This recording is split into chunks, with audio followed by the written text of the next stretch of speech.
ઘટના બની, ગમખ્વાર ઘટના બની, જે કરુણાંતિકા સર્જાઈ, એની માસિક પુણ્યતિથિ છે. 30 દિવસનો સમય વીત્યો અને હજી સુધી રાજ્યની સરકાર એ પીડિતોની વાત સાંભળવા તૈયાર નથી. આજે મેં બધા શ્રદ્ધાંજલિ આપવા માટે, મીણબત્તી પ્રગટાવવાને, મૌન ઊભા રહેવા માટે અહીંયા આવ્યા હતા, પણ રાજ્યની સરકારે જાણે એકદમ પીડિતો સાથે કંઈ જ લેવા દેવા ન હોય એવું વર્તન કર્યું છે. બીજી બાજુ રાજકોટવાસીઓએ પીડિતો માટે ખૂબ લાગણી બતાવી, એમનો માહિલ્યો, એમનો અંતરાત્મા જે જાગે છે અને જીવે છે એવો એક સંદેશ સજ્જડ બંધ રાખીને બતાવ્યો. હું આપના માધ્યમથી રાજકોટના તમામ વેપારીઓ, દુકાનદારો, રાજકોટની આમ જનતાનો દિલથી હૃદયપૂર્વક આભાર માનું છું.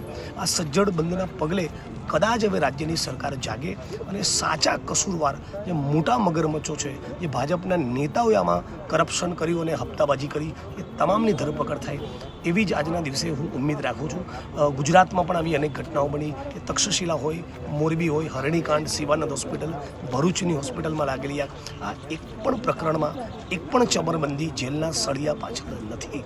એટલે રાજ્યના ગૃહમંત્રી અને મુખ્યમંત્રીમાં સહેજ પણ શરમનો છાંટો બચ્યો હોય તો પીડિતોએ પત્રિકા વિતરણ કરવું ના પડે, પીડિતોએ દરદરની ઠોકર ખાવી ના પડે, પીડિતોએ રોડ પર ઢસડાવવું ના પડે.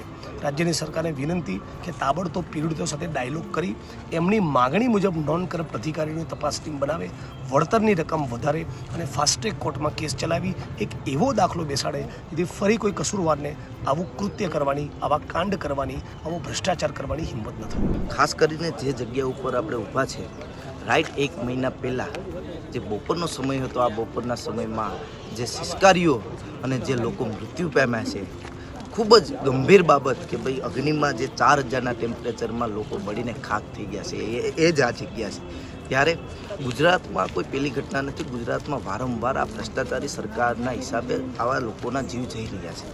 ત્યારે 1 મહિનાથી પીડિત પરિવાર અને કોંગ્રેસ પાર્ટી લડાઈ લડી રહી છે અને રોડ ઉપર છે. એક દુઃખની વાત એ કહી શકાય કે પીડિત પરિવાર ન્યાય માટે રોડ ઉપર છે, તો આ સિસ્ટમ કેટલી ખોખલી, એક મોટો સવાલ છે. ત્યારે આજે બંધના પ્રતિસાદમાં પણ રાજકોટવાસીઓએ ખૂબ મોટો સહકાર આપી અને પીડિતોના ન્યાય માટે એક એલાન કર્યું છે કે ભાઈ અમે પીડિતો સાથે છે, આવો બનાવ ના બને એના માટે અમે વિરોધ કરીએ છીએ અને સંપૂર્ણ રાજકોટ બની રહ્યું છે. ત્યારે આજે માસિક પુણ્યતિથિ છે, ત્યારે પીડિત પરિવાર અને જે લોકો છે એના દ્વારા આજે પીડિત પરિવારના આત્માને શાંતિ મળે એના માટે થઈ અને શ્રદ્ધાંજલિનો કાર્યક્રમ રાખવામાં આવ્યો છે. અને ઈશ્વરને પ્રાર્થના કરીએ, સરકારને પ્રાર્થના કરીએ કે ભવિષ્યમાં તમારા ભૂલના હિસાબે લોકોના જીવ ના જાય, થોડીક માનવતા દાખવી અને સિસ્ટમ સ્ટ્રિક્ટ કરો જેથી કરીને લોકોના જીવન સાથે છેડા ના થાય. નરેન્દ્રભાઈ, 1 માસ વીતી ગયો, છતાંય પરિવારનો ન્યાય નથી મળ્યો. આપણે પણ ઘણી વખત રજૂઆત કરી, છતાંય ન્યાય નથી મળ્યો, તો શું કહેશો? ખૂબ મોટી વાત છે. ભૂતકાળમાં જે બનાવો બન્યા એના પીડિત પરિવારો પણ અત્યારે ન્યાય માંગી રહ્યા છે.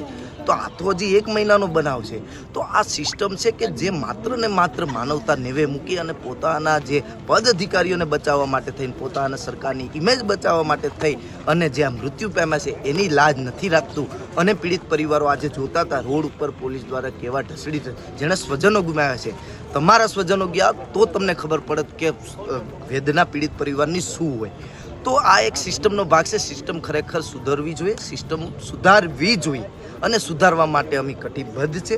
પીડિત પરિવારને ન્યાય આપવા માટે જે કંઈ કરવું પડશે એ આવનારા દિવસોમાં હજી અમે કટિબદ્ધ છે કરવા માટે, અને પીડિત પરિવારના આત્માને શાંતિ મળે એવી ભગવાનને પ્રાર્થના કરીએ છીએ.